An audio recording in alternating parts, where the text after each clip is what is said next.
We be live. Hi everyone. How's my audio? Have you liked the live stream? If not, why have you not liked the live stream? Can you please make sure you do that so that more people end up watching the stream? Let me actually do a audio test so to make sure that everything is working. Yeah, fantastic. All right, great. Hi guys, I see the live chat is full. D is here, Atheist Damien is here, Alfred is here, Cedas of Oblis is here, Jan is here. Okay, guys, make sure you like the stream. Make sure you mention in the live chat that you have liked the stream. Alfred is going to be highlighting your comments. Thank you so much, Alfred, for being here and highlighting people's comments. This way, your comments will also be part of the show. How's my audio? Is everything good? Guys, please confirm that my audio quality is good so that we could get started with this idiot over here, Kyle Kulinski, with some of the worst takes on international politics on YouTube. It's so amazing how the dumber people get, the more idiotic their opinions are, the more famous they get. I don't know. Actually, I don't think there's a correlation between that. It just seems like that sometimes. But this guy has the worst takes, and he talks about things that he has no understanding. Kyle, if you want to talk about Iran, maybe invite me or talk to me, okay? I will set you straight, okay? I'm from Iran. I follow Iranian politics. I'm in touch with the Iranian community. I'm an activist within Iranian, politics. So maybe like reach out to some people that have some like basic understanding of these things before you make a fool of yourself. I mean, it doesn't really matter. Your audience are as idiotic as you are, and they just accept everything you're saying without any form of analysis or investigation. So you're doing fine. Just keep doing what you're doing. At least I'll try to review some of the nonsense that you're trying to be spreading so that maybe at least some people have a better understanding of how stupid your takes are. Anyways, we should get started. Thank you guys in the live chat. Thank you for liking the stream. Thank you. You're fantastic. Gene is here. Ezra is here. Mohsen is here. Jeffrey is here. Benny is here. Okay, fantastic. Ron is here. Hami is here. Okay, so let's watch and see what he has to say so that maybe you guys need to help me as well in the live chat. Please also let me know what you think about what he's saying so that it's not just my opinions. Your opinions are getting highlighted as well. All right, so let's see what he has to say. All right, guys, this right here is a huge story that's not getting nearly enough coverage. Iran's supreme leader, the Grand Ayatollah, opens the door to negotiations with the United States over Tehran's nuclear program. What? Bro, tensions have never been higher than they are right now, and this is totally out of left field. Remember, Is it? Why is he shocked? Is it out of left field? Maybe if you had followed Atheist Republic, Kyle, maybe it wouldn't have been this surprising to you. Maybe when all the people who have been analyzing that maximum pressure on the Islamic Republic would make them submit, and the only thing that works on them is force and pressure, and negotiating with them and talking to them and appeasement, the strategy of appeasement had made them bolder and more aggressive and more supporting and funding and training of terrorism in the region. Maybe the appeasement strategy had led to them being more aggressive and more hostile.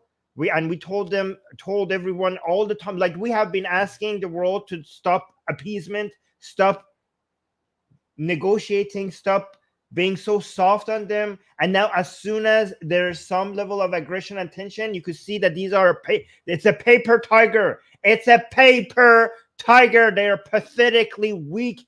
There is nothing there. And as soon as there's some tension, they all of a sudden, oh no, people are going to call us on our bluff. They're going to call us on our bluff. Oh, we're sorry. Can we talk now? This is what they do as soon as any form of confrontation, real confrontation with the Islamic Republic, as soon as they feel the heat, they crumble. They start begging you for any form of I don't know, appeasement or negotiation. This is what they do as soon as things get tense. Every freaking time. Every freaking time. We knew that this is going to happen. We told you that this is going to happen. Why are you just shocked? He thinks that they're being generous. He thinks Carl is so stupid. He thinks like, oh my God, look at how good these people are. We are the evil ones. We are the Western evil, imperialists, colonialists, or whatever. But these mullahs, they're the rational ones. They're the ones who want to reduce tension. Motherfucker, this is the person before October 7th. I was trying not to swear. Like, he's acting like these are the good people. Like, now he wants to talk. Now he wants to talk after being responsible for the greatest act of terror and genocide on Jewish people after World War II. He wants to talk now. Now that things are heating up. Now that people are discovering that these people have no power, that you have to destroy your enemy. You have to defeat them. They are talking because they know that they have nothing to resist with, that they're pathetically weak. Why is he so shocked? We told you that this is going to happen. He thinks he's shocked because he's acting like, look, everybody's trying to increase tension, but these are these peace-loving mullahs, but they're asking for talking. Like, oh my God, why is he shocked? He doesn't understand anything about anything. Look at this. Look how shocked he is. Listen to this. All right, guys, this right here is a huge story that's not getting nearly enough coverage. Iran's supreme leader.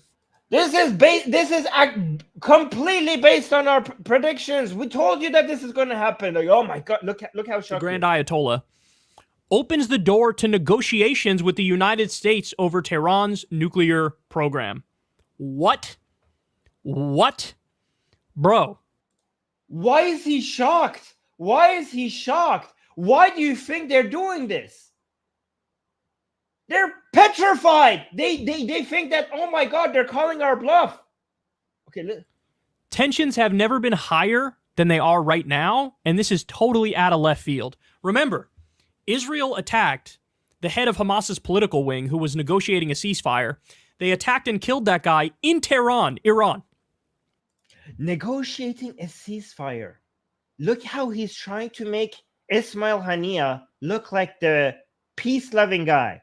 The people who did October 7th, they did the fuck around part, and they want to do a peace negotiation when it comes to the find out part. Basically, I come and commit an act of genocide on your people, and now when I'm supposed to experience the response, that's when I want peace. That's when you want peace. Oh yeah, peace-loving people. Peace-loving in the sense that I get to do genocide on you, and we want peace when it comes to you. When it's your turn to respond, that's when we want peace. Wow, what peace-loving people! What peace-loving people! This is a terrorist sympathizer, Carl Kulinski. This is why people think that leftists in the United States are terrorist sympathizers. He's acting like Ismail Haniyeh is a peace activist. Holy fucking shit, man. Okay, BGC is saying from the Gulf to the sea, Iran will be free. Well, that's nice. Thank you. Thank you for the super chat. Okay. Recently. So that's Israel doing an offensive strike on Iranian soil, which is a red line. Israel is doing an offensive strike on Iranian soil. I don't know what to say to this guy. They took out Ismail Haniyeh, responsible for October 7th, on Iranian soil under occupation by the Islamic Republic, who funded October 7th. How is this? This is a defensive strike, you motherfucker. I think this guy's... I'm swearing too much today. This video is not going to get anywhere because I'm swearing so much. Nobody's going to see this because YouTube is going to deprioritize it. I cannot stop myself from swearing. I need you guys to like this stream so more people end up seeing this. I need to stop pausing this much. Let me actually go back because you guys are not going to understand what he's saying. I can't. It's so hard for me to stop myself from responding to this guy's nonsense. So I'm just gonna try to not pause this much so you guys understand what they're saying. I'm gonna try to take notes and when I'm supposed to respond. So let me just not pause that much. The head of Hamas's political wing, who was negotiating a ceasefire, they attacked and killed that guy in Tehran, Iran, recently. So that's Israel doing an offensive strike on Iranian soil, which is a red line. And it looked like holy fucking shit. And they also attacked Beirut, Lebanon. So you're looking at a Hezbollah reaction, an Iranian reaction. America sent warships there. And now in this moment, he's basically like, look, I don't want war. Let's talk. Let's negotiate and let's get out of this. And now he's saying the nuclear stuff is back on the table. Okay. Oh, wow. So generous. These mullahs, like, oh my God, look at the evil West sending ships, Israel doing offensive strikes. But the mullahs like, can we talk now? Can we not have war? Can we please just talk? You guys are just so aggressive. You Westerners and Israelis, why are you escalating things? Can we just be friends now? After I murdered your people and committed the greatest, worst, unimaginable, unspeakable acts of violence and terror on your people. I just want peace. Why are you guys being so mean? Why are you being so mean? Why are you taking this peace-loving activist that was my guest in Tehran? I was hosting him. Why you do that? Let's just talk now. Why weren't the mullahs having these types of language? Why were the mullahs? He's like, let's negotiate our nuclear agreement. Like maybe like we could have a deal here. What, Kyle? Why were the mullahs not negotiating? Why were they closing the doors to negotiation on enriching uranium when there weren't tensions in the region, right? Why were they aggressively going for higher and higher of enrichment of uranium? Why were they poking everybody, taking shots at U.S. interests and Israeli interests in Syria and Lebanon, supporting acts of terror, assassination of not just key figures, like random Israeli civilians in Cyprus and Turkey and other places? Why were they not? Where were all this talk back then when Biden and his administration was letting the regime, the Islamic regime, sell record number of oil barrels to China, when they were looking the other way when it comes to sanctions, when they were trying not to escalate things? What was that? Where was this language from the mullahs back then? Why is it now like, oh wow, we are increasing the tensions, but now they want to talk? It's almost as if they're related. It's almost as if the mullahs fold their hands as soon as there is any form of force. It's almost as if appeasement doesn't work and maximum pressure works. It's so, Kyle is so close. He's so close. He's putting it. He's like, oh, there's some tensions, and now they want to de-escalate. Kyle, you're so close to the reality. It's right in front of your face, and you cannot see it. It's almost as if these two things go together. Iran's supreme leader opened the door Tuesday to renew negotiations with the United States over his country's rapidly advancing nuclear program, telling its civilian government there was no harm in engaging with its enemy. Ayatollah Khamenei's remarks set clear red lines for any talks taking place under the government of reformist President Masoud Pezeshkian, and renewed his warnings that Washington wasn't to be trusted. Now, by the way, I should point out, when Israel attacked in Tehran and killed the head of Hamas's political wing, it was the day of the inauguration of the new moderate president, Pezeshkian. Fuck you, Kyle. Fuck you. You have no idea what you're talking about. Guys, this video is not getting anywhere. I'm swearing too much. Okay? Moderate my fucking ass. Pezeshkian, the moderate reformist, you piece of shit, you have no clue what you're talking about. Pezeshkian is the president more loyal to Khamenei than Ahmadinejad and Raisi ever were. Pezeshkian is the president that, unlike all the other presidents who let Khamenei choose half of their ministers, have let Khamenei choose all his ministers. Pezeshkian is the president that right after his on the very first day that he became the president, the people he called was Hezbollah, and he doubled down on his commitment to supporting the terrorists in the regions against Israel. Pezeshkian is the so-called moderate who was enforcing hijab, mandatory hijab, in universities and hospitals in Iran before the Islamic Republic made it the law. And he was doing it wondering if it was illegal. He was more of a hardliner than the Islamic Republic itself, basically trying to enforce Sharia law before the Islamic Republic made it the law. Pezeshkian is the person that every time he talks about policies, he has memorized Nahj al-Balagha by Imam Ali, and he justifies his policy by doctrines by Imam Ali, the first Imam of Shia Muslims.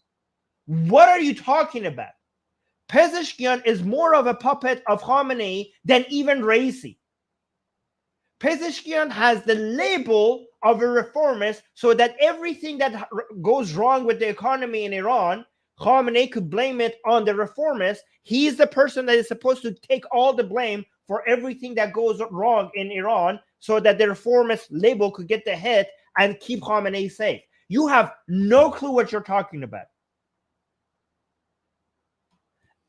And also, the fact that Israel took out Ismail Haniyeh while he was in Iran is actually genius by Israel, because if they did it when he was in Qatar, that would have been a major source of escalation when it comes to normalization of Israel's ties with Gulf Arab countries.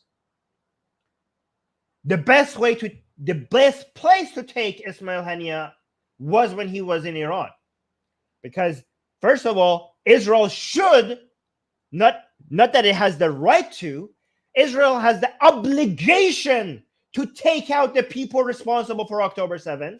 Not the right, but the obligation. Israel actually doesn't have a right not to take Ismail Haniyeh out when he could. That was their job. They were supposed to do that. And it's actually a genius move. It's a perfect move to take him out when he was in Iran, to signal to the proxies of the Islamic Republic that the Islamic Republic will not be able to protect you. If we're coming for you, you are going to die for what you did on October 7th. And the Islamic Republic, not only the Islamic Republic cannot protect you when you are in Iraq, Syria, or Lebanon, they cannot even protect you when they are in the safest place in Tehran. That's Israel saying, we don't want peace. Go fuck yourself. We want war. Israel gets peace by defeating its enemies. Israel got peace with Egypt and Jordan by crushing them in war. This is how you get peace. You don't get peace by writing, hey, let's not fight, on a piece of fucking paper. After World War I, you guys wrote down on pieces of paper that, hey, maybe we shouldn't fight. Then you had World War II. After World War II, you crushed your fucking enemies. And then we had peace. That's how you get peace. You want peace? Defeat your enemies in battle. That's how you get peace. Okay, wait. Hold on. We got some super chats. Our God Defense for Systems is saying, love you, Armin. Here's some money for your swear jar so you can keep at it. Well, thank you. I love your username every time I see that. Our God Defense Systems. It's fantastic. Jan is saying, oh my God, Armin, you're going to burst the blood vessels seal. Seal? Yeah, okay. Don't worry about it. No, I'm fine. But thank you, Jen. Thank you for your super chat. And NES Ivan with the 15 shekel saying, what a disgusting smirk. He and his like-minded kind should visit the great Ayatollah and his moderate, I think you mean president, not PM, on a rooftop in Tehran. Sorry, I had to say it. Yeah, so Pezeshkian is the president, but I get what you're saying. He will be fine, actually. And they would love this guy in the Islamic Republic. If he goes to Iran, they will throw the red carpet for him. The Islamic Republic absolutely loves American leftists defending them. So don't worry, he's going to be fine in Iran. That's what that is. God, Israel is such a fucking rabid dog, man. Unbelievable, you motherfucker. Israel trying to survive. Israel, with all of its neighbors having millions of populations of people in these countries, trying to annihilate it, and Israel doing everything it can just to survive. I don't know, you in your safe place in United States, you have no idea what the average Israeli is going through. You have no idea what it's like to live in a country that its survival is not guaranteed, that a genocide on your people is one of the options that could be in your destiny, in your future. You have no idea what it's like. You're just sitting there in your comfort and your safety and your security, judging a people that are surrounded by enemies that want their greatest dream is for one day for their hands to be able to get 5 minutes with an Israeli or a Jew, to be able to do all their to release all their inferiority complex and all their hate upon the Jewish people and Israeli people. They're surrounded by millions, hundreds of millions of people that just want to be able to do something to Israeli people and Jewish people. That's their neighbors. That's what they're surrounded by. Do you know what they're dealing with? Do you know what Israel has to do to be able to fight all of that hate, all the force globally around the world and in their neighborhood trying to destroy them? You're celebrating the very person, Khamenei, this peace-loving guy who's like, he wants to talk now. That's the guy that has promised the annihilation of Israel. You motherfucker. Unbelievable. Iran just elected a guy who's like, I believe in peace negotiations, I don't want war. And motherfucker, Pezeshkian, right when he was elected, the first thing he did was call Hezbollah and supported their war against Israel. That's what Pezeshkian did. That was the first thing he did. You have no idea what you're talking about. Oh my God. I can't. This video is never going to finish. Iran just elected a guy who's like, I believe in peace negotiations, I don't want war. And also, Iran did not elect that guy. That guy was pre-selected by Khamenei. You know what? I'm going to write an article on this to tell you what the fuck is happening, and I'm going to post it on in the community tab of our YouTube channel, okay? Pezeshkian was not elected by the people of Iran. Pezeshkian was the way that the election was pre-designed was for Pezeshkian to win because Khamenei wanted him to win. The people of Iran do not elect their presidents. Khamenei chooses the president. Actually, there is a good article on that, I think. Let me actually go find this. Israel's like, that's nice. We want war. You got to reel them in. You got to reel them in, bro. I mean, Netanyahu needs to be locked up. They continue here, but his comments mirror those around the time of Iran's 2015 nuclear deal with world powers, which saw Tehran's nuclear program greatly curtailed in exchange for lifting of economic sanctions. Yet it remains unclear just how much room Pezeshkian will have to maneuver, particularly as tensions remained high in the wider Middle East over the Israel-Hamas war. It's not a war. Okay, so he doesn't understand. It's not Pezeshkian that has to maneuver. The foreign policy in Iran is not being decided by the president or his foreign minister. The decisions when it comes to funding Hamas, funding Hezbollah, military activity within the Middle East, the decisions are made by the Shoraya Aliya Amniyat Milli and no. The Shoraya Aliya Umur Kharije and the IRGC and the Quds Force, right? So the foreign minister and the presidency is just It's just for show. It's just for an act like we're a democratic country. But even though they're not chosen by the people and the election is pre-designed in a way for them to win, even if they were a representative of what people want, they actually don't have any power. The main two powers within Iran, political powers, is the IRGC and the Quds force under it, and the Shorai Ali Umur Kharijiyya when it comes to foreign issues, that is under the command of the supreme leader and his office.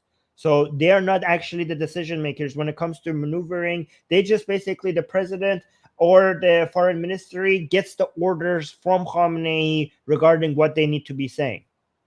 So he doesn't understand that either. But let's continue. It's a genocide, and the U.S. prepares for a presidential election in November.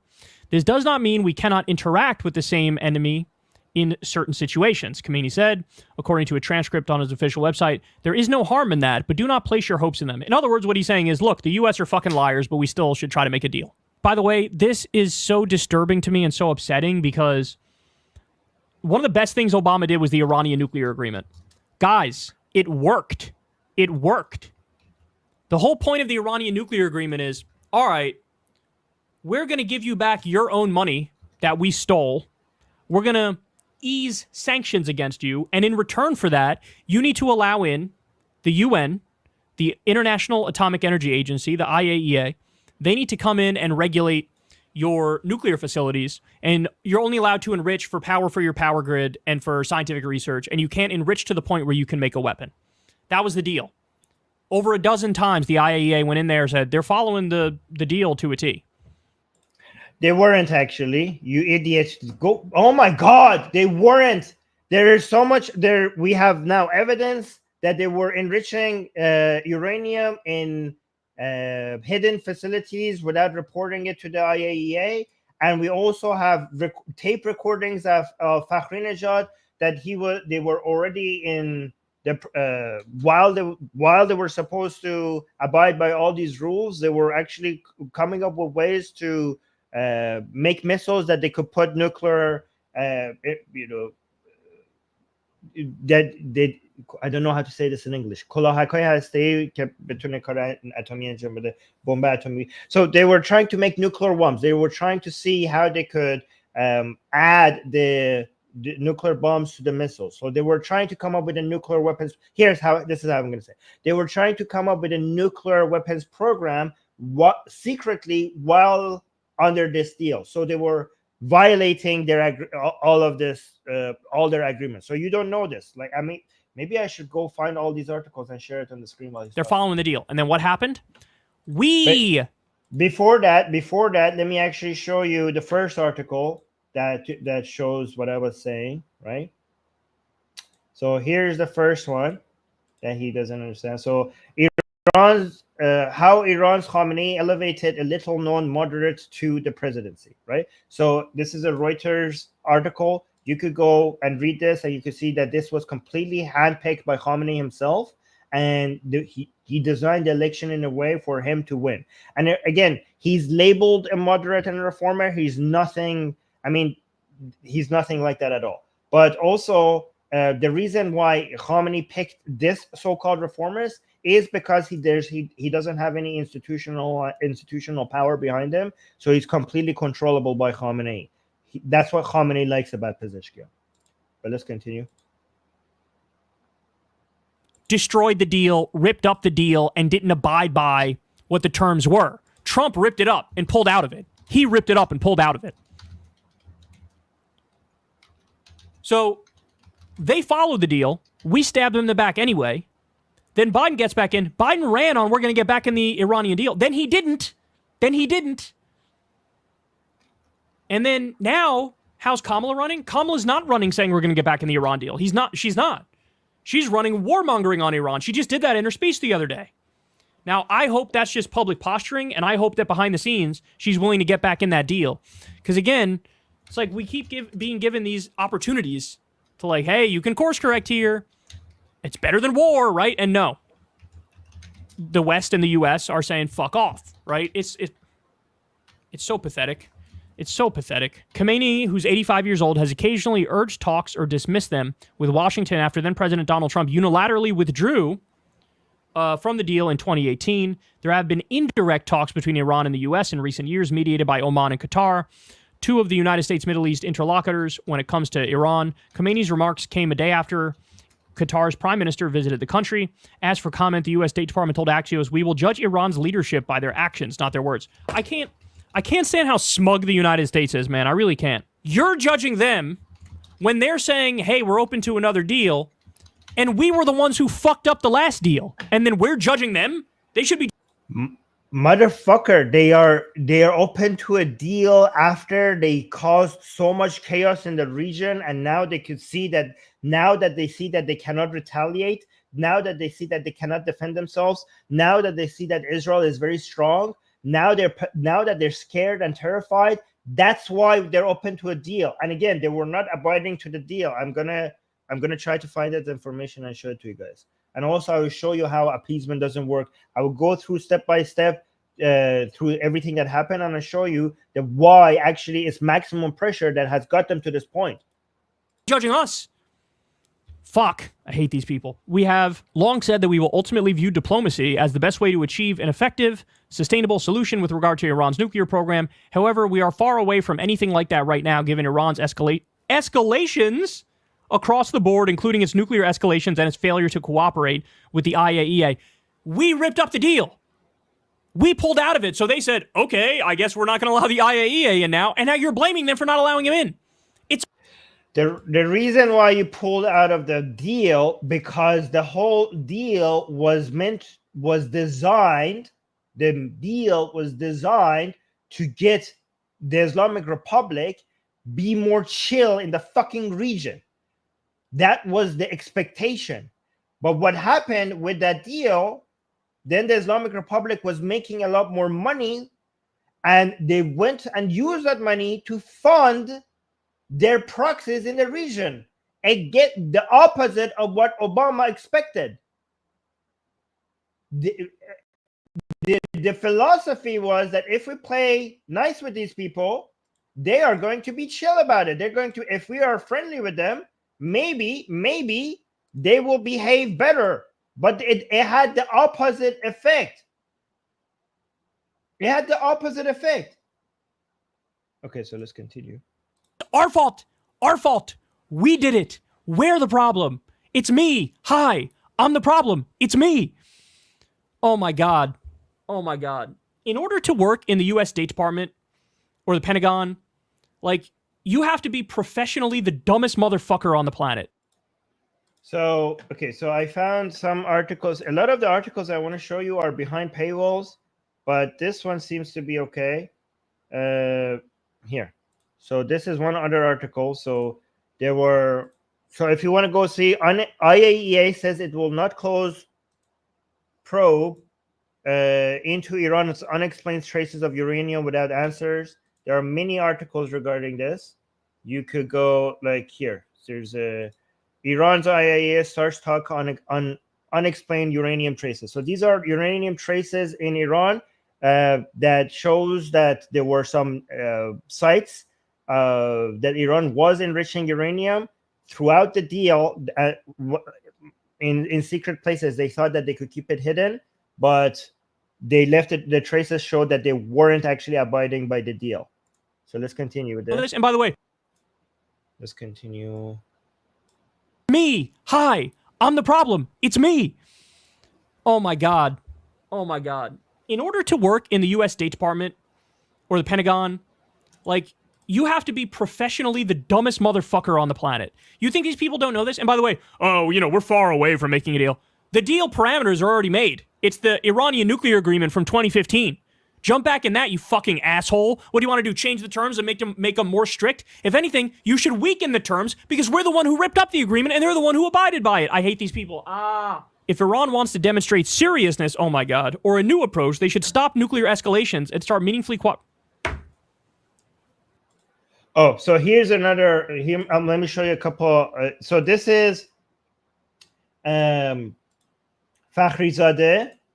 Hold on. Let me actually bring him on the screen. This is Fakhrizadeh. So Israel killed him in Iran. This guy was working on a military nuclear program while that deal was in place. The deal while the deal was in place, Iran was not supposed, the Islamic Republic was not supposed to have a nuclear program. And Fakhrizadeh was working on a military nuclear program while they were claiming to the world that their nuclear activities were for peaceful means only. And they continued doing that even after they signed the deal with the IAEA. And there's many articles on that. And Israel took thank you. Israel. This is an act of de-escalation, right?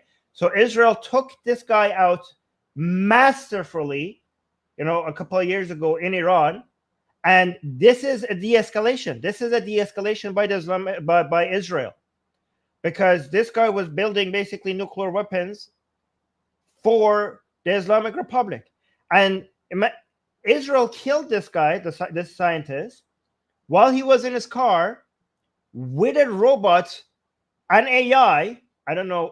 Go look at the details. It's fucking amazing.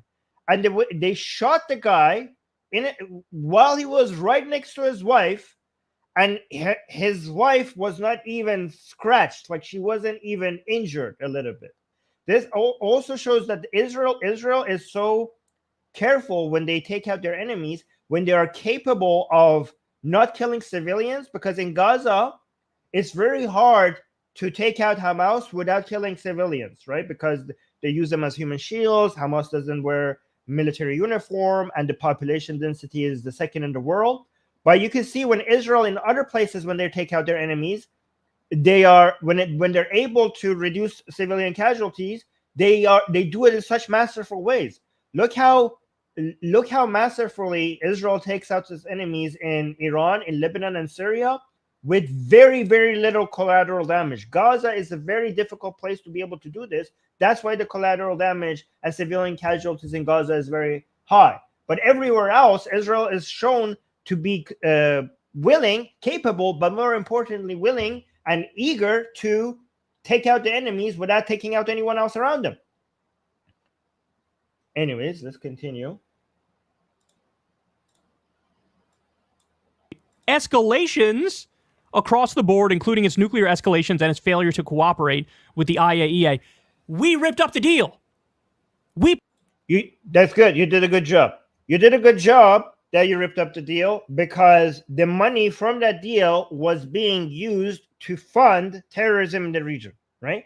And the money from that deal is partly responsible for October 7th. So there you go. Pulled out of it. So they said, okay, I guess we're not going to allow the IAEA in now. And now you're blaming them for not allowing him in. It's our fault. Our fault. We did it. We're the problem. It's me. Hi, I'm the problem. It's me. Yeah, I know you are self-hating American. I know. Look at this. They're just, you know what? I think American leftists, they're like Shias, okay? The only thing that they miss is like a chain to start hitting themselves, right? This is what you need. Guys, I know you're supporting a Shia regime all the time, so why not just go all the way and do the Shia rituals of hitting yourself with a chain? But like, I'm the problem, and like, do this. Just be like, yeah, I'm the problem, and just keep hitting yourself. Just hit yourself while you're doing that. Why not? Just go full Shia. Just go full Shia. By the way, no, the Americans are not the problem. Now we know that the IAEA did not actually have access to all the places that they thought that they were supposed to be having. So you had the deal. IAEA was supposed to be able to see everything that all the nuclear activities that the Islamic Republic is doing. Now, based on the articles I showed you, the evidence I showed you, that didn't matter. They were doing the enrichment of uranium and also building on a military nuclear facility somewhere else in secret. So yeah, the deal was not stopping that. I'm sorry, the deal was not stopping that. You fucking moron. Oh my God. Wait, so Alfred is telling me something. Oh yeah, so Alfred was saying so what I was trying to say, Alfred is saying that to me. So missiles with the potential to carry nuclear warheads. Thank you so much. That's how you're saying nuclear capable missiles. Yes. So Fakhrizadeh, the guy that Israel took out, he was basically working on missiles that are capable of carrying nuclear warheads while they were supposed to be abiding by the deal that Trump basically tore apart. Oh my God. In order to work in the US State Department or the Pentagon, like, you have to be professionally the dumbest motherfucker on the planet. You think these people don't know this? And by the way, we're far away from making a deal. The deal parameters are already made. It's the Iranian nuclear agreement from 2015. Jump back in that, you fucking asshole. What do you want to do? Change the terms and make them more strict? If anything, you should weaken the terms because we're the one who ripped up the agreement and they're the one who abided by it. I hate these people. If Iran wants to demonstrate seriousness, oh my God, or a new approach, they should stop nuclear escalations and start meaningfully We don't get to pull out of the deal and rip it up and then tell them, but you need to still abide by it, even though we're not abiding. We still want to sanction you. We still want to rob your money, but you need to abide by the deal. Why would they abide by it? Oh my God. What? And why is the Associated Press not saying any of these things that I'm telling you? This is how Americans get, like, miseducated on this shit. This is so misleading. Since the deal's collapse, Iran has abandoned all limits that they put on. Gee, I wonder why. The deal didn't collapse. We pulled out of it. And enriches uranium up to 60% purity. Weapons grade level is 90%, so they're still short of that. Surveillance cameras installed by the IAEA. Hey, here's a question, Kyle. Why are they enriching uranium up to 60%? Didn't you say that the Islamic Republic is not interested? They're only doing enrichment of uranium for peaceful purposes. Do you know 60% does not make any sense? Up to 60% of enrichment of uranium makes absolute no sense when it comes if you are just using them for peaceful purposes. Do you know that 60% only makes sense for nuclear warheads, for a nuclear military program? Did you know that that's the only thing that would make 60% make sense? By the way, I want to show you something. Let me actually see if there's any music here. So I want to make sure that I don't get a copyright. Okay, so there is music, but I don't think this has copyright. Should I risk it? Should I risk it, guys? Okay, let me actually, no, I'm not going to risk it. This might have copyright, right? So, but I'm going to show it to you guys without the music. So here, this is what you should do, Kyle. If you're like, we're the problem, we Americans, we did this, okay? Go full Shia. Given that you're defending a Shia regime, please go ahead and get yourself a Zanjir. Look at this guy. If you hate yourself so much, just do this. Yes. Next time you say that we're the problem, we're the baddies. Just get like some Zanjirs and just do that. How about that? Try that. Doing the show. Just like, we Americans, we're the evil ones. We hate it. We make the world the worst place. We're all the problems. Everybody's world, all the chaos in the world comes from America. We're the baddies. Just do that. Okay? That would be nice. Next time, make sure you have one of that. Just take your shirt off and hit yourself like a Shia next time you're mentioning how bad Americans are. Okay? Again, gee, I wonder why. Well, Iran has barred some of the Vienna-based agency's most experienced inspectors. Gee, I wonder why. Anyway, this goes on here. The fact of the matter is this. Hezbollah in Lebanon has been perfectly clear. Iran has been perfectly clear. Everybody not named Israel and the United States have been perfectly clear. We don't want war. It's going to end badly for everybody. Let's find a way out of this. Let's negotiate. Let's get to a peaceful conclusion. And it's Israel and the U.S. are the ones who are blocking peace. Period. Full stop. And you need to know that. And our media has done a horrible job educating you on the facts. They didn't put so much important context in this. But at least they wrote the article saying even the Grand Ayatollah, who's very right-wing and conservative, even he's like, all right, probably because... Okay, the Ayatollah is right-wing. Okay, so he's not right or left. He just cares about his power. He just cares about who's loyal to him and what makes him survive and what makes him be able to transfer the supreme leadership to his son. That is his ideology, right? So like even the Ayatollah wants peace.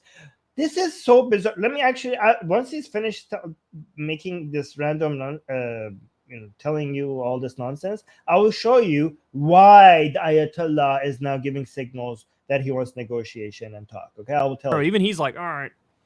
Probably because he feels like, bro, we're on the brink right now. We are so close with how insane Israel's.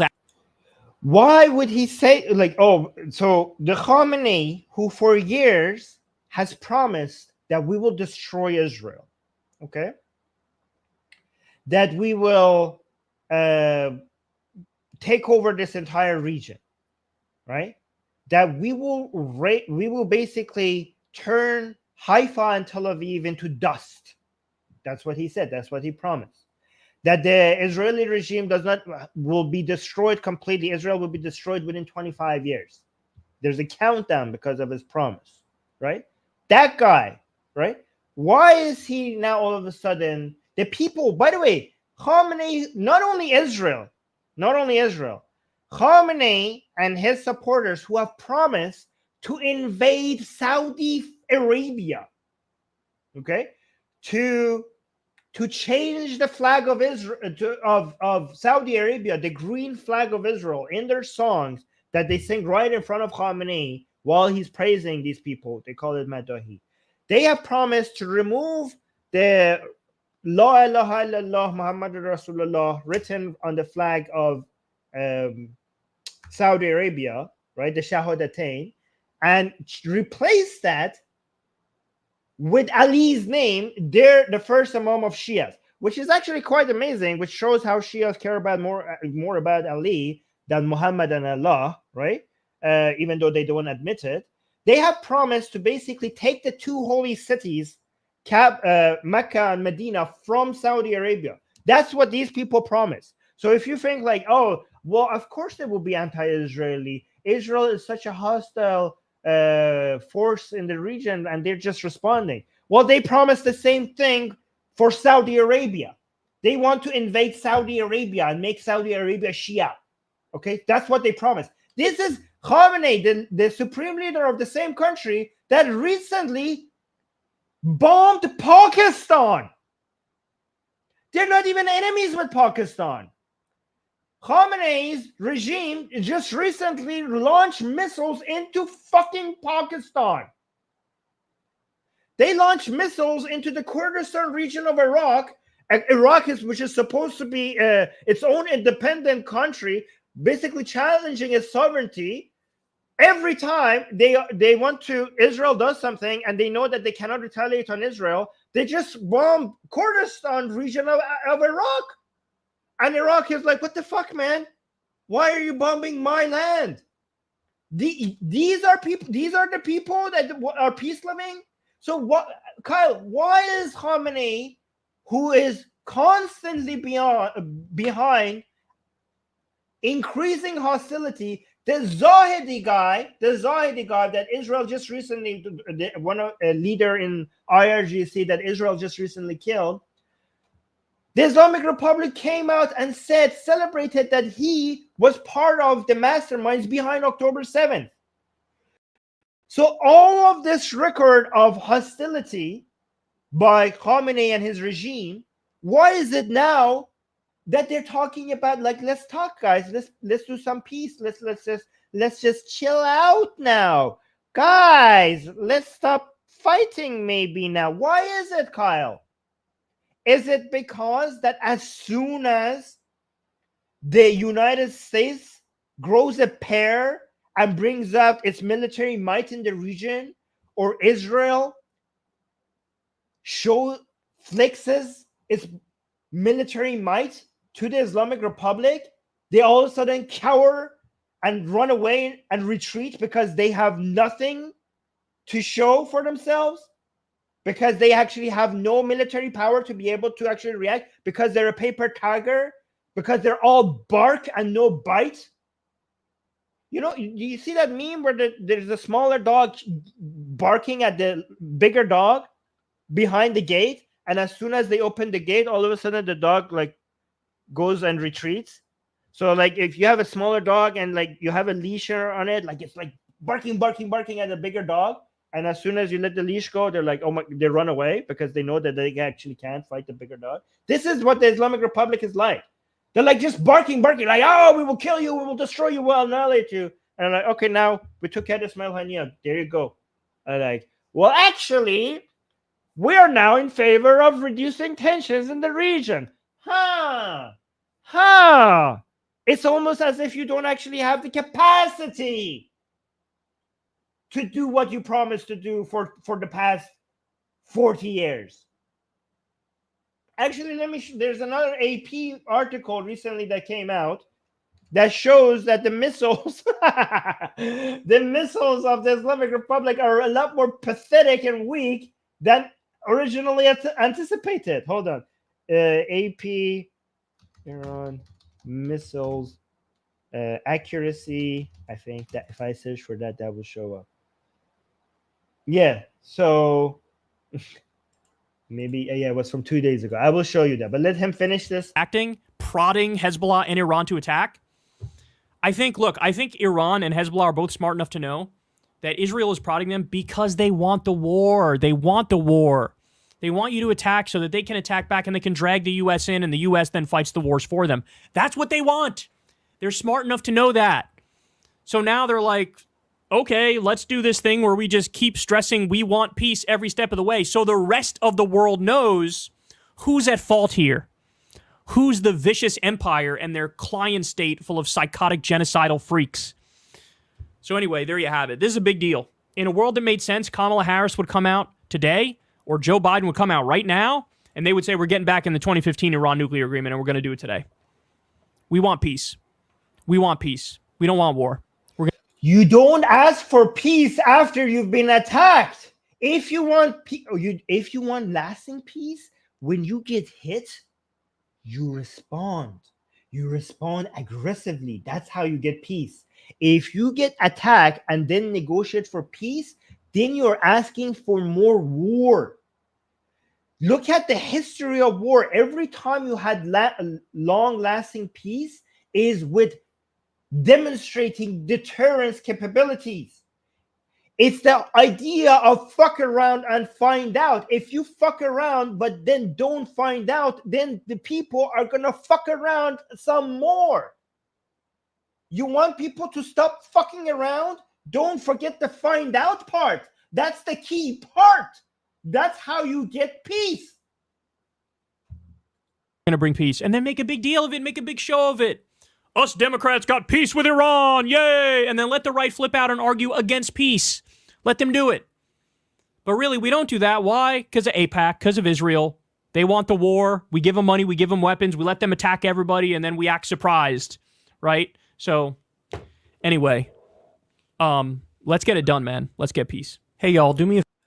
All right, so let me actually show you this other article that came two days ago by AP, okay? You should go read that, okay? So, guys, there's a missile by the Islamic Republic. What is the name of that missile, Alfred? Emad missiles, I think it were called. Let me know, Alfred, if you know that's the actual name, right? So the Islamic Republic has made these missiles, and they claim that their accuracy is that they hit a target within 50 meters. 50 meters, that's what they claim, right?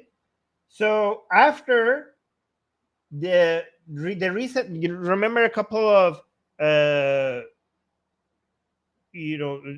months ago, the Islamic Republic sent out 300 missiles and drones into Israel. So the analysis by AP actually shows, okay, so analysts at the James Martin Center of Non-Proliferation Studies examined the Iranian strike on the Nevatim Air Base, some 65 kilometers, 40 miles south of Jerusalem in the Negev Desert. They believe Iran used oh yes, it's Emad missiles. Am I showing this on the screen? Yes. Used its Emad missiles, a variant of the country's Shahab-3 missile built from a North Korean design. Okay, so here's the key part, right? Assuming Iran targeted Israeli F-35 fighter jet hangars, the James Martin analysts measured the distance between the hangars. I don't know what this word is. The hangars? I don't know. And the impact zone of the missiles. They gave an average about 1.2 kilometers So basically that's 0.75 miles for you Americans. For the circular error, what is this? Probable? Is that how you say that? Yes. I don't know why they're saying. Yeah, why you say why? I don't know why probable means in this context here. A measurement used. Okay, so this is a circular error. Probable seems like it'd be a technical term because it's explaining it. A measure used by experts to determine a weapon's accuracy based on the radius of a circle that encompasses. Okay, so encompasses 50% of where the missiles land, right? So you guys know what that means? That means that the error rate, the accuracy was supposed to be within 50 meters, the 50 meters, and a lot of analysts thought that it's not 50 meters, it's actually 500 meters, 10 times more. But what happened in that attack in Israel, it shows that it's more than 1,000 meters. So 50 is the claim by the Islamic Republic. More than 1,000, it's what it was in actual when they actually used it. And actually, let me show you. Let me actually tell you that the tit for tat that happened between Israel and the Islamic Republic by date to show you why Israel is actually not escalating. Every single response by Israel was actually de-escalatory rather than escalatory. Actually, let me read the super chat first. Yeah, so it is a mod, Alfred. I was remembering that correctly. Carlo is saying, is Armin encouraging lefties to attend Ashura? I mean, they might as well. They might as well. They're so self-hating. They will fit right in with the Shias. Yeah.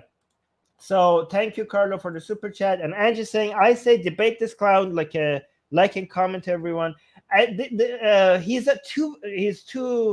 a coward. He will not debate me. He will know I will crush him. He knows that he doesn't understand that this is just a show. I think he knows that he will not be able to debate me. But if he wants to debate me, I will debate him. But his understanding of international politics is so fucking basic and limited that I would just wipe the floor with him if he wanted to debate me, right? But anyways, let me actually go through before I read the comments that Alfred had started for me to read. Let me tell you the what happened, okay, since April 2024, right? Okay, so on April 1st, 2024, Israel conducted an airstrike on an Iranian consulate building in Damascus, killing General Mohammad Reza Zahedi, a leading Revolutionary Guard commander. Okay, so that's when it started, all this tit for tat between the Islamic Republic and Israel.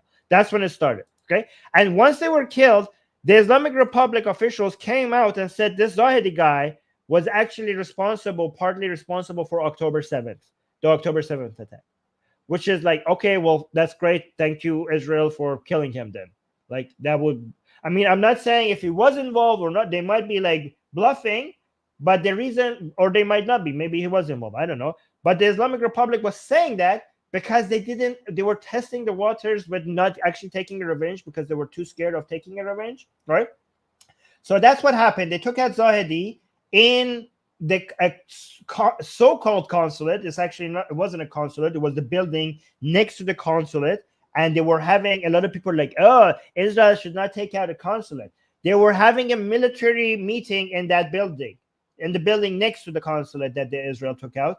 And if you're having a military meeting to attack Israel, then a building that is being used for military purposes will lose its protective status. So the international norms are like, oh, don't take out embassies or consulates.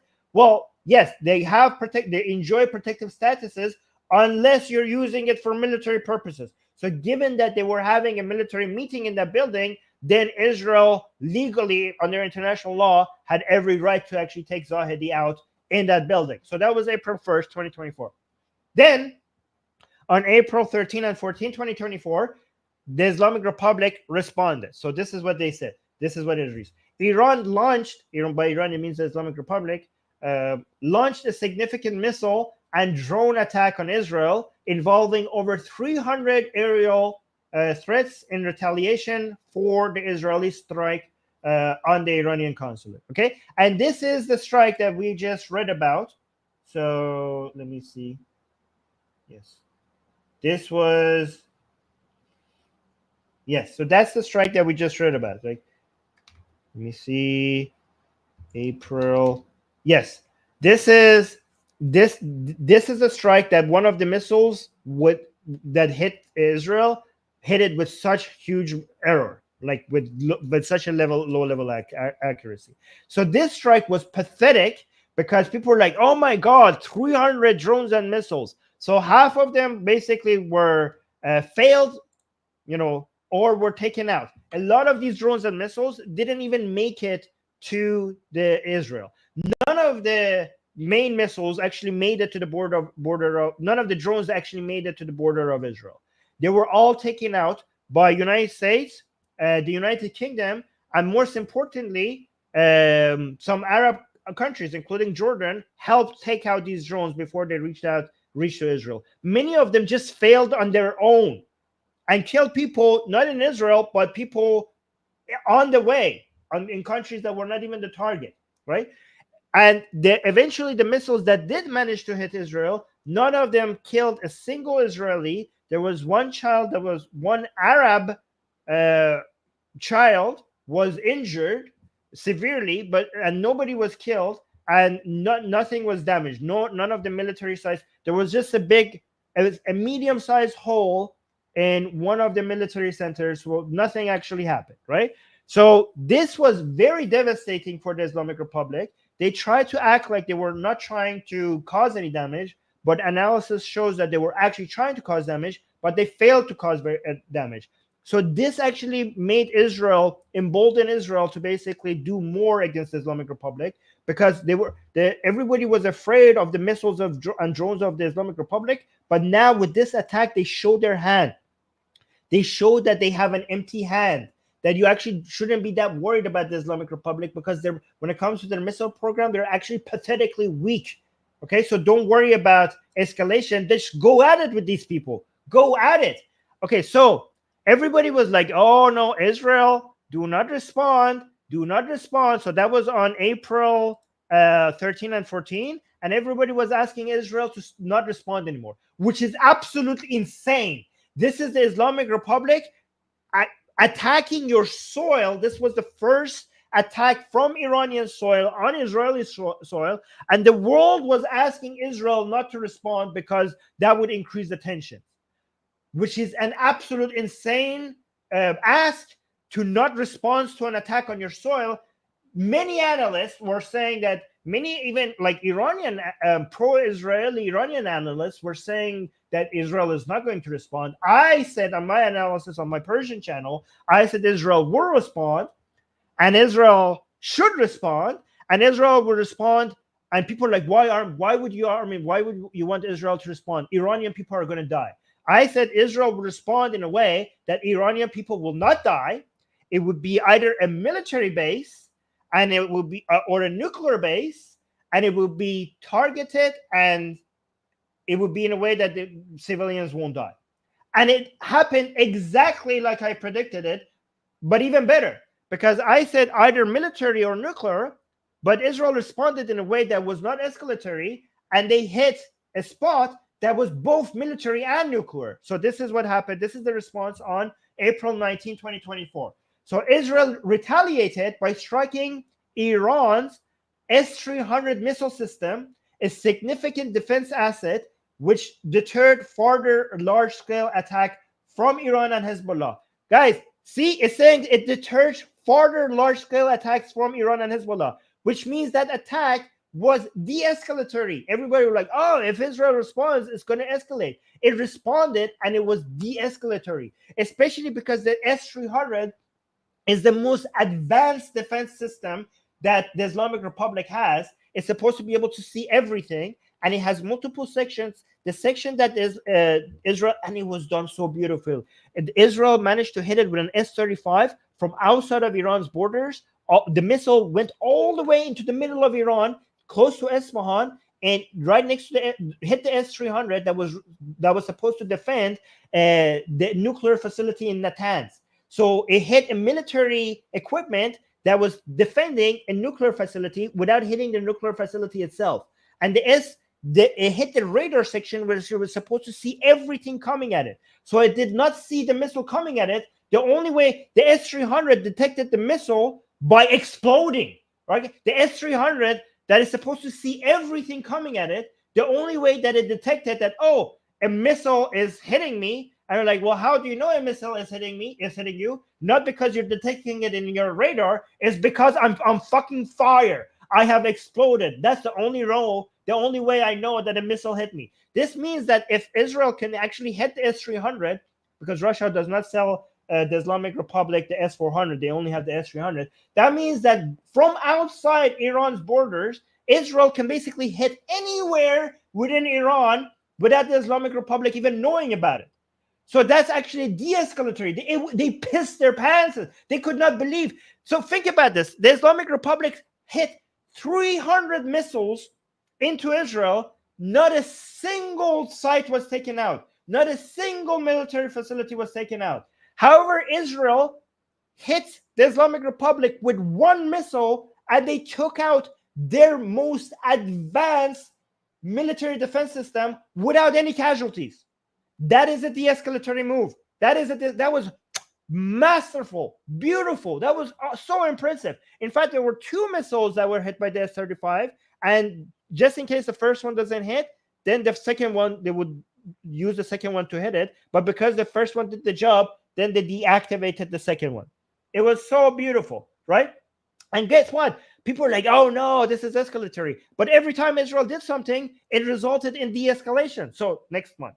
Then on July 30th, 2024, Israel assassinated Fouad Shoker, a senior Hezbollah commander, in response to a Hezbollah rocket attack that killed Israeli civilians, right? That was beautifully done. That's actually, people say that's the number 2 in Hezbollah. I say that's the number 1 in Hezbollah because he was part of Hezbollah before Nasrallah, and he was the head of the military. And in response, Hezbollah took out the chicken coop without even being able to kill the chickens, which was, I did a stream on that. Lebanese social media and Iranian social media was filled with humiliation and laughter of Hezbollah. And then on August 1st, 2024, Ismail Haniyeh, the political leader of Hamas, was killed in an, well, we don't know exactly how yet. Here it says airstrike. We don't actually know. And also that was so beautifully done. That was, again, I'm not going to go into the details of that. If you go look at that, that was first in its history. That was so masterful. But again, in response to the, so now we're still waiting, guys. We're still waiting for the Islamic Republic to take revenge for Ismail Haniyeh. They haven't. Why haven't they? Why haven't they still taken revenge? Because they have no idea what to do. They're so scared. Israel keeps taking out their commanders and their key figures, and the Islamic Republic, the reason why they're talking to negotiations, because they're incapable of taking revenge. They don't have the power, right? And so Hezbollah wanted to take revenge for Fouad Shoker. The Islamic Republic is now supposed to take revenge for Ismail Haniyeh. Still nothing yet. On August 25, the chicken attack, the chicken, people keep saying that we have to always remember August 25, chicken lives matter, because Hezbollah launched 300 rockets towards Israel as a retaliation for the assassination of Fouad Shoker. Nothing happened. They were trying to actually launch thousands of missiles, and I will tell you why they only managed to launch 300, because that's also amazing. And the 300 basically did nothing in Israel. And the only video that came out of destruction in Israel was a chicken coop that was on fire with the chickens still alive in there, right? So people say never forget, chicken lives matter. We actually, in the stream that I did, we identified that there was one chicken at least that looked a bit nervous. So even though that the chickens didn't die, we care about Israeli chickens. We care about their mental health, right? So if Hezbollah, if that's the damage that they could do, that damage is still significant for us, okay?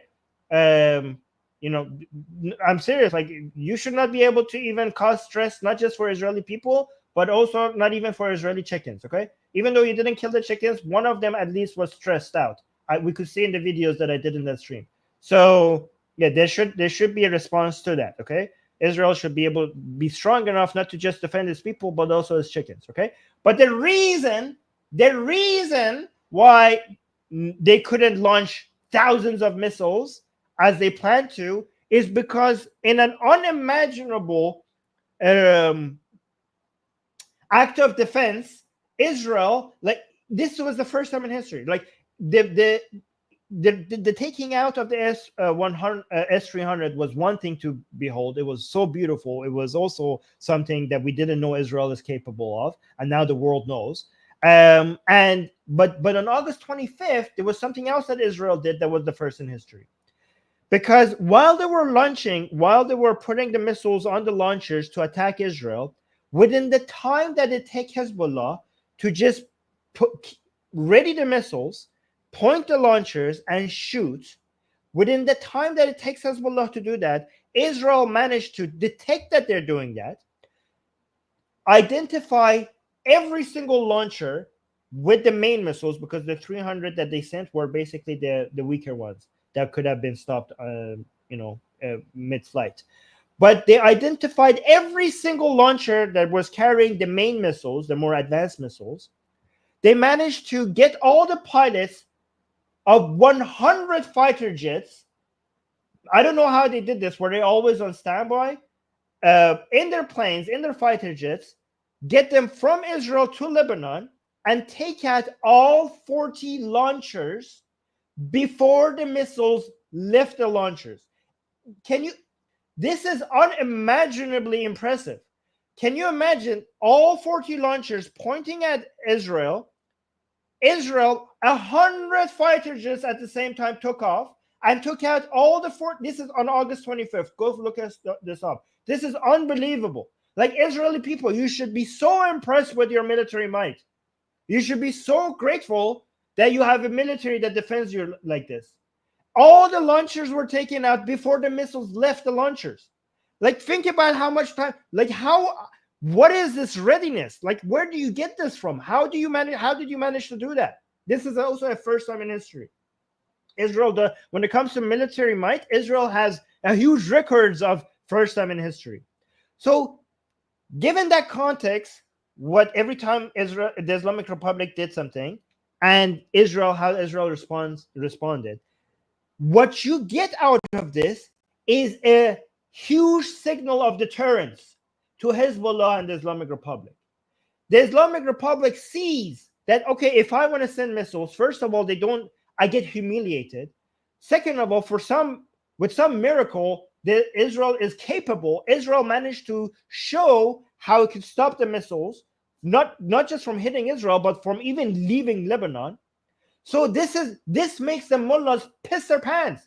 The reason why they're saying, like, let's talk, because they're seeing what they are not capable of and what Israel is capable of.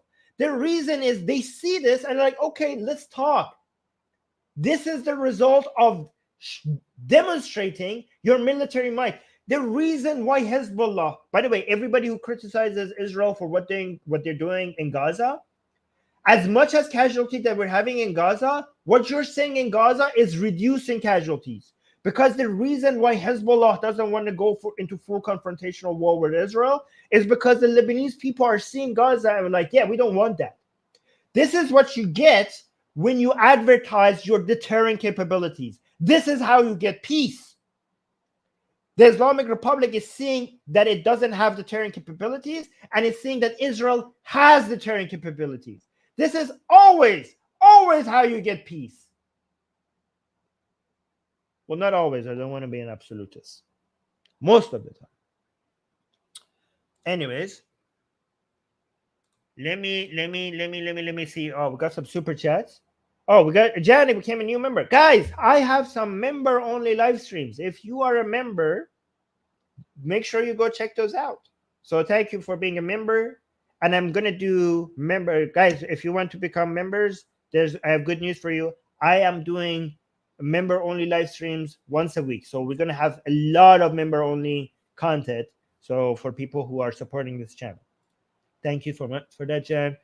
HD Drake is saying this is in remembrance of. Okay, that's a good name. I don't know what to call August 25th. This is a good name. That maybe the chickenok. I don't know how to pronounce this. I have to practice this. I'm not gonna say that. But this is a good name. It's a tongue twister for me, so I'm not gonna try it live on air. But it seems like it's a good name. I like it. It's a tongue twister for me, so I'm not gonna try. Mary Alex has said, "Oh no, nothing." Mary Alex is just supporting the channel with the 2.5 euros. Thank you so much, Mary, for supporting this channel. And are we over time? Oh, we are over time. Let me actually just read some of your comments really quickly. Lightitch is saying, Armin, is this sponsored by some group, or are people really this stupid? People are really this stupid. Yes, they are. Sometimes. Okay. The Banished Prince is saying, Armin, why is it that leftists always side with Islamists despite getting butchered by them from time to time? Why do they not learn from Iranian leftist experience with Khomeini? Well, because leftism, not all, but a huge portion of leftism is about destroying the world liberal order, right? So they have a common enemy. The world liberal order, as is protected by Western powers, when they're anti-Western power, meaning they're anti the force which protects this new global liberal order that has made all of our lives better, right? The world liberal order after the Second World War II has made the world a much more peaceful and prosperous place, and they hate it. So the Islamists and the leftists are against liberalism for different reasons, but because they share this enemy, this Western power that is protecting this liberal order, they see each other as allies in some way, in some places, until you talk about LGBT or some other things, right? But when it comes to politics, they basically have the same goal. Okay, SF is saying, if the Islamic Republic of Iran is so oppressive to its own people, then why is it supporting Armenia, a Christian majority during their conflict with Azerbaijan, right? Because it's not for the love of Armenians, right? Because it's for them being anti Azerbaijan, which is getting friendlier with Israel, right? So the Islamic Republic, their main priority, their first, second, and third priority is their survival of the Islamic Republic. So their policies are explainable. Khomeini himself said, Khomeini, the leader of the founder and the first supreme leader of the Islamic Republic, said that if it comes between choosing the survival of the Islamic Republic and the life of the Mahdi, the 12th Imam, we have to choose the survival of the Islamic Republic. Meaning that if we have to kill the Mahdi to keep the Islamic Republic, then we should kill the Mahdi, right? So they will support anything and anyone if it comes to the survival of the regime. They call it the highest of all priorities. They actually do call it that. The highest of all priorities is the survival of the Islamic Republic, right? So Armenia, Azerbaijan is close to Israel, and there's both a political tension with Azerbaijan, and there's also an ethnic tension with Azerbaijan. And that's why the Islamic Republic is supporting any challenges to Azerbaijan. That's why they're supporting Armenia. It's not because of their love for the Armenian people. So there's that. Yevgeny is saying, I like when you say, I'll try not to pause, and then it took you 30 seconds to pause. Love you, Armin. You are a gem. I tried. I was correct. I didn't contradict myself, because I said I will try. I didn't say I will. I tried and I failed because Kyle was being such an idiot. Okay, I kept my promise. I did try. Hippie crystal lover is saying, why I hope you're not a hippie crystal lover for reals. I hope that's a joke. But hippie crystal lover is saying, go Armin, you tell that deluded far leftist they are throwing liberals into the arms of the conservatives with their lack of basic common sense. Yes. Okay. Well, it depends on what you mean by conservative, right? So we have to have this another conversation on a live stream. What we mean by conservatives, because conservative means different things to different people. I myself on this channel have given up on the left versus right divide or the progressive versus conservative divide. This channel wants to focus on the liberal versus illiberal divide. Okay, that's what we care about. We find liberal people both on right and left, and we find illiberal people both on right and left. We are allies with liberals, and whether you're conservative, and yes, there are liberals who are conservative. Whether you're progressive, whether you're conservative, whether you're right or left, I don't care. Are you supporting liberal values or are you a liberal? So leftist illiberals are the Marxists and the woke, right? We don't like them. And right-leaning illiberals are people who are actually misogynistic or homophobic or racist, right? But there are many right-leaning people who are liberal. There are many left-leaning people who are liberal. So when we say leftist, by the way, we're not talking about people on the left. When we say leftist, it usually refers to people on the left who are illiberal, meaning either woke or supporting of Islamism or Marxist. So there's that. Nike 45 is saying, Armin, how to counter argue those who say that Hamas is a response to West Bank settlers. Tell them Hamas doesn't want West Bank to become Palestine. Hamas wants the destruction of the entirety of Israel. Hamas is against a two-state solution. Hamas is for a one-state solution, meaning that they are pro the genocide of the entirety of Jews and Israelis, right? And including Arab and Muslim Israelis. It's in their charter. That's the response. Okay, the banished prince is saying, Armin, is Kamala Harris really seeking a second Iran deal? I think so, yes, unfortunately. Yeah, so it looks like it. These people in politics, they change their standing, every time it suits them. So it changes. They change what I mean. Kamala has completely shifted on so many things. So I don't know if what she's going to say tomorrow. But as of right now, the signals that she's giving is yes, she is looking for that. But I don't know what she might change tomorrow. Gabriel saying, I, as an Israeli, and all the Israelis pray that Iranians will take their country back and make themselves prosperous and successful. Well, Gabriel, I appreciate the intentions, right? I do appreciate the intentions. However, nothing fails like prayer, right? So we need more than prayer. But thank you for the intentions. A for effort. Gabriel saying, call. Iran was the only friend of Israel in the region before it was hijacked by these Islamists. Was it the only? It was one of the. Yeah, I think it was one of the. It was the only. Was there no one else?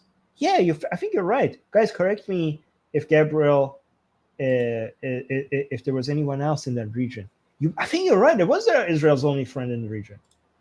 Red Tiger Gaming saying, killing someone of a different nationality in another country, how isn't that illegal? Killing someone of a different nationality in another country, how isn't that illegal? Because the Islamic Republic, with the declaration of that their official stance is that they're doing everything to annihilate and destroy Israel, have basically entered a position of war with Israel. And basically, that's a declaration of war, right? So once you have declared war with Israel, that means that the new rules apply. New rules apply, and within the rules of war and engagement in war, then I can now, because you have made clear your intentions that you want to annihilate me, then I can enter your border to defend myself, because now you're at war with this country. So different rules apply when a country declares war on you. Hippie crystal lover saying Ayatollah is left wing. So within the Iranian politics, left and right is mostly within the context of economics, not social position. And within the hardliners, we have left-leaning and right-leaning people. So earlier hardliners in Iran were more economically left-leaning, and it seems like Khamenei himself was with closer to the traders, the Bazari people I were saying, and economically he was considered more right-leaning, and he was and his hardliner opposition, like Mousavi and people like him, were more were more economically left-leaning. So I'm gonna here when we say left and right is more within the context of economics rather than social policies, right? However, within the years, Khamenei has shown that he only cares about who's loyal to him, like whether or not he's going to back up the hardliners or the reformers, economically right-leaning people or left-leaning people. Nothing matters to him. The only thing, his only measurement of who he's going to support is who submits to his will completely, and who's his puppet. And this one, Blue Dino is saying, can we count that as Iran's regime payback? What, the chicken coop destruction? I don't know what this is referring to. So if you're referring to that, if you're referring to the August 25th attack, the Hezbollah and the Islamic Republic are kind of, there's trouble in paradise. They're actually fighting over who needs to do what regarding the revenge. And that's why eventually they decided to separate their responses, and Hezbollah will do the response for Fard Shork separate from what the Islamic Republic is supposed to do for Ismail Haniyeh. And they didn't do it at the same time. There seems to be some conflict between them right now, which is really good for us if there is a division between the Islamic Republic and its proxies. That's really good for Israel. Okay, that's about it. Let me see. Okay, Alfred is saying, if Azerbaijan took that area from Armenia, Iran would officially lose its land connection with Armenia. Well, yeah, the Islamic Republic, and this would be a geopolitical loss. Yes, that's another reason. Good point, Alfred. I should have mentioned that as well. And by the way, Russia just came in and supported Azerbaijan's claim over that area, basically removing the Islamic Republic's access to Europe and everything through that border, which is such a huge betrayal of Russia to the Islamic Republic, which is supposed to be their allies. That's a different story for another time. Anyways, guys, this was a very, very informative live stream, I think. I did a very good job with covering a lot of things for you guys, right? I deserve a like. I demand, I'm not requesting you to like the stream. I am demanding it because I know the stream deserves that. So go ahead and do that. Do it right now. I just talked for an hour and a half for you guys. You could spend half a second by repaying me with a like that would not cost you anything. Oh, somebody's saying Eshkli Army. Mohsen, love you too. Yes, please go ahead and do that. And also recommend this channel. Go tell people, your friends and enemies, humans and jinns, not angels, I don't need them, but anything, your pets, anything that is capable of paying attention.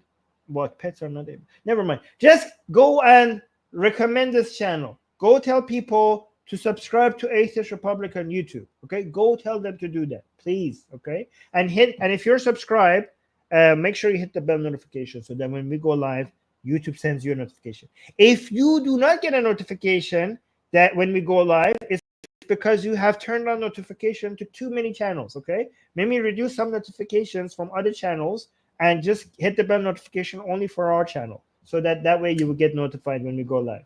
And also, once the stream is over, leave a comment under this video. That would help our channel grow. Okay, that really helps. Anyways, okay. You guys are funny in the live chat. All right, I'm gonna go get ready for the Persian show. Oh, Alfred, we do have a Persian show today. Okay, so I'm gonna set that up right now. All right, guys. Bye. Stay liberal.